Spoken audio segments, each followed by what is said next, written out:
Hello everyone, welcome back. I am Madhvi Shukla and today I am back with another chapter Ikigai review. This time we will dive into the chapter number 7 and chapter 8. So let's start with the chapter number 7.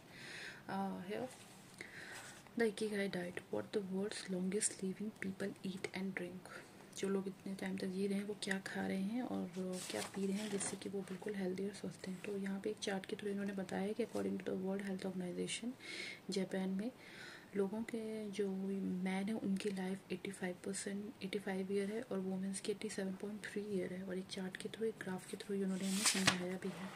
तो if I'm talking about the introduction of this Ikigai is not just a book, it is a journey into the Japanese philosophy of living a meaningful and a long life. The book helps us to discover the purpose of life by balancing our passion, profession and personal needs, as we can already discuss in chapter 1.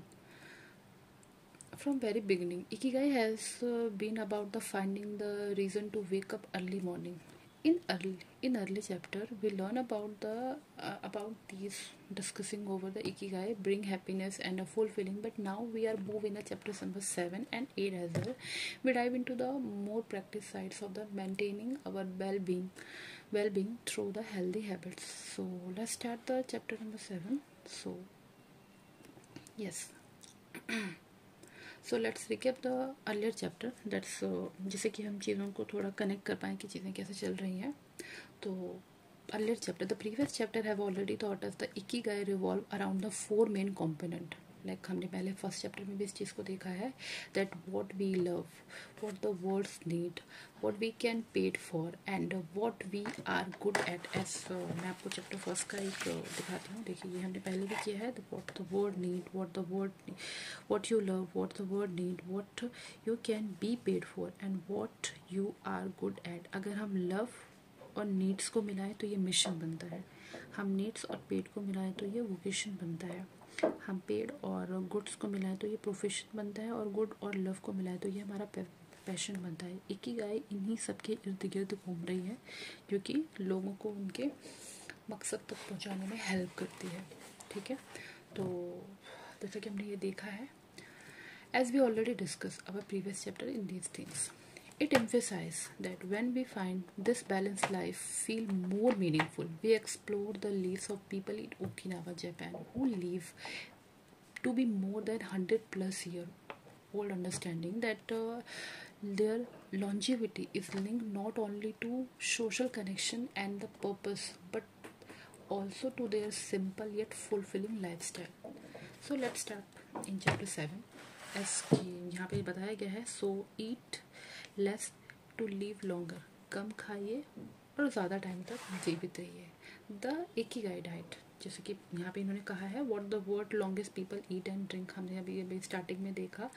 In this chapter the book might talk about how diet affect longevity and happiness, focusing on how the Okinawa people eat for health and long life. कम खाते हैं और ज़्यादा time तक जीवित रहते हैं. The people Okinawa have a secret. They eat just to enough to feel satisfied. ये सिर्फ इसलिए खाते हैं कि बस ये satisfied हो जाए. But never full. कभी भी full पेट ये नहीं खाएंगे. This is called here हाचिबू, जिसको हाचिबू के नाम से जाना जाता है. इनका जो ये प्रोसेस है which means eating until you are 80% full. Their diet mostly plant based. इनका जो डाइट खाने का जो तरीका है वो ज़्यादातर प्लांट बेस्ड ही होता है. ठीक है. बेस्ड लाइक हमने यहाँ पे देखा हुआ है जो कि 15 न्यूट्रिएंट्स एंटीऑक्सीडेंट से ये भरा हुआ है. टोफू है, मीसो है, टूना है, कैरेट है एंड गोया है, कोम्बू है एंड स्वीट पोटैटोज हैं और अनियन है, स्प्राउट्स हैं इनके. तो काफ़ी सारी चीज़ें. जैस्मीन टी है क्योंकि लाइक जो लौकी वगैरह होती है हमारी वो सारी चीज़ें हैं. तो ये ऐसी चीज़ें खाते हैं जो कि प्लांट बेस्ड होती है, हेल्पफुल होती है इनकी और बिल्कुल एंटीऑक्सीडेंट होती है. Rich in antioxidant are eaten nearly every day in reasons we keep their bodies light and energetic. जो इनकी बॉडी को क्या करता है, हल्का रखता है और एनर्जी से भरा हुआ रखता है. This chapter is not just about what to eat but how to eat mindfully. For example they eat slowly appreciating each bite. वो धीरे धीरे खाते हैं और जो बाइट वो लेते हैं वो इंजॉय करके उस चीज़ को खाते हैं, ठीक है। The key lesson here is that what we put to we feel and how long we live. If we take care of our diet we can take care of our ikigai. Okay, so let's, हाँ इसमें बस इतना ही बताया गया, ज़्यादा ऐसा कुछ है नहीं इस चैप्टर में. इन्होंने बस बेसिकली खाने की फोकस किया है कि आप कम खाइए, हेल्दी खाइए, अनहाइजीनिक चीज़ें मत खाइए, जिससे कि आपकी बॉडी फिट रहे और एनर्जेटिक रहे. आप सादा खाएंगे तो आपको ऑब्वियस सी बात है टायर्डनेस रहेगी और हर वक्त टायर्डनेस ही आपकी बॉडी में रहेगी. तो हम चलते हैं नेक्स्ट चैप्टर 8 पे, जो कि बात करता है gentle movement, longer life, exercise from the is that promote health and longevity. So let's move to chapter number 7. Chapter 7, gentle movement, जो कि अभी हमने देखा, exercise from the east to the promote the health and the longevity means it can say this means saying active without overdoing it. Okay, so a study from the Blue Zone suggests that the people who live longest are not the ones who do the most exercise, but rather the one who more move to the most. Okay, this chapter might discuss how the movement and a physical activity play a crucial role in a long and a healthy life. If we live in a city, we might find it hard to move in a natural and a healthy way every day, but we can turn into exercise that have a proven to centuries to be good of a body. Okay, so the role of daily activity या फिर exercise like walking, gardening and yoga. Yes, yoga, you know yoga, जो कि हमारे India से ही originally come from India. Yes, उन्होंने बताया भी है योगा के बारे में. Yoga originally from India through very popular in Japan also and China. ठीक है, तो ये जापान और दूसरे देशों में भी बहुत ज़्यादा फेमस हुआ है, जो कि हमारे इंडिया से ही निकल के गया है yoga. And the most and the important of saying is active without over exercise. Okay, जो कि जापान में योगा को किस नाम से जाना गया है, जापान और चाइना में. तो योगा को आप देख सकते हो यहाँ पे इन्होंने बताया है कि क्यू गोंग एंड चाइना में इसको ताई ची के नाम से जाना गया है. ठीक है, तो हम इसके बारे में बात करते हैं. How gentle movement can contribute the both physical and mental as well being. तो अगर क्यू जोंग के बारे में जाने तो इस uh yoga which is famous from Japan and which help in the body. Like अगर देखें कि ये हमारी बॉडी को कैसे, पूरे चैप्टर्स में उन्होंने समझाया भी है. मॉडिफिकेशन ऑफ द ब्रेन का जो आपके वेव्स हैं उसको इम्प्रूव करता है. Improve balance and sex hormones, जो कि सारी चीज़ें उन्होंने बहुत अच्छे से बताई हैं. मैं आपको दिखाती हूँ. Wait, style of yoga. तो उन्होंने काफ़ी सारे पोस्चर के बारे में उन्होंने हमें बताया, जैसे कि ज्ञाना योगा है, कर्म योगा है, भक्ति योगा है, मंत्र योगा है, कुंडली योगा है, राज योगा है, हाथ से योगा है. तो काफ़ी सारी चीज़ें इन्होंने हमें इसमें समझाई है. इम्प्रूव कार्डिक फंक्शंस को हमारी ये इम्प्रूव करता है.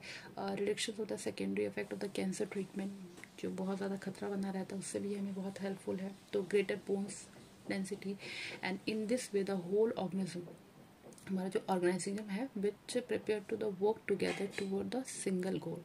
And the most 5 element of the qigong is. अगर मैं आपको एलिमेंट्स के बारे में बताती हूँ, उन्होंने 5 एलिमेंट्स जो हमें बताए हैं वो आपका क्या है.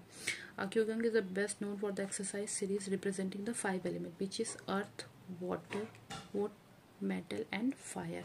ओके, इसके बारे में उन्होंने हमसे बात की. In this chapter made me realise, अगर मैं बात करूँ तो made me realise that movement is a natural part of our life. It's not something we should tread over force. The key of consistency. By staying the active in a simple way, we keep both our body and our mind strong. So if we notice that that's together these chapter number 7 and chapter number 8 as well, जो कि पहले में बात कर रहा है कि आप क्या खाएं और कैसे खाएं, और दूसरे में बात कर रहा है कि आप अपनी बॉडी को कैसे हेल्दी रखते हैं. योगा के काफ़ी सारे उन्होंने हमें पोस्चर के बारे में बात की है. So notice that together these chapter offer a holistic way of how to live a longer and a meaningful life. It's not just about the finding purpose as we learned in the earlier, but also about sustaining it through a healthy mind, and this balanced diet us live with passion and a joy. It also made me reflect my own lifestyle. How often do we rush through meal or spend hours sitting still. Okay, We all have an opportunity to make a small manageable change, and what Ikigai teaches. It's not about the perfection but about the progress also. Okay, so if I'm saying in a my view, अगर मैं बात करूँ जो हमने इन दोनों chapter के बारे में देखा, चैप्टर नंबर 7 और chapter 8, my own reflection on these chapters. Reading these chapters reminds me that we don't need to make a big dramatic change in life. Live better. It is a small mindful impact. I have started incorporated in more vegetables in my meals and taking short walk in the evening and can already feel the difference. मैं भी चीज़ों को धीरे धीरे improve करने की कोशिश करूँ, जैसे कि मैंने इस बुक से पढ़ा और चीज़ें बहुत ज़्यादा अच्छी हुई हैं. And let's talk about the conclusion in this chapter 7 and chapter 8, क्योंकि हमारा दोनों ही चैप्टर ऑलरेडी फिनिश हो चुका है. Of the Ikigai remains us that longevity and happiness are built on a small daily action that we eat and how we move. Okay, when we combine with about the conclusion of the summary chapter number 7 and chapter 8, the ikigai remain us that longevity and happiness are built on a small daily action that we can eat and how we move. When combined with the lesson from the earlier chapter about the living with the purpose, we can start creating a life that feels true and fulfilling. And that's it. So जैसे कि हम देख रहे हैं chapter 7 और chapter 8 में बताया गया है कि आप कम खाइए, ओवर ईटिंग मत करिए, जो भी आप खा रहे हैं उसे इंजॉय करके खाइए. हर एक अपने बाइट को, हर एक अपनी मील को इंजॉय करके खाइए, धीरे धीरे खाइए, प्रॉपर एंड हेल्दी खाना खाइए. ओवर ईटिंग मत करिए आप. प्लांट बेस्ड, जैसे कि इकिगाई में हमें समझाया गया है, ओकिनावा के जो लोग पूरे प्लांट बेस्ड चीज़ें खा रहे हैं वो, जिससे कि वो एक हेल्दी और डायबिटीज़ फ्री लाइफ जी रहे हैं. और हर एक दिन थोड़ा थोड़ा आप एक्सरसाइज करिए, चाहे वो आप वॉकिंग करके कर सकते हैं या फिर आप गार्डनिंग करके कर सकते हैं. मतलब हर एक दिन खुद को आधे घंटे का समय दीजिए, जिससे कि आपकी लाइफ धीरे धीरे इम्प्रूव करे. मैं ये नहीं कह रही कि ड्रास्टिकली इम्प्रूव हो जाएगी. धीरे धीरे हर एक चीज़ को जब आप बेटर करेंगे तो चीज़ें काफ़ी अच्छी होंगी. तो बस मैं तो यही कहूँगी आप इस बुक को पढ़िए, क्योंकि ये बहुत अच्छी बुक है. और that's it. Thank you so much. Bye.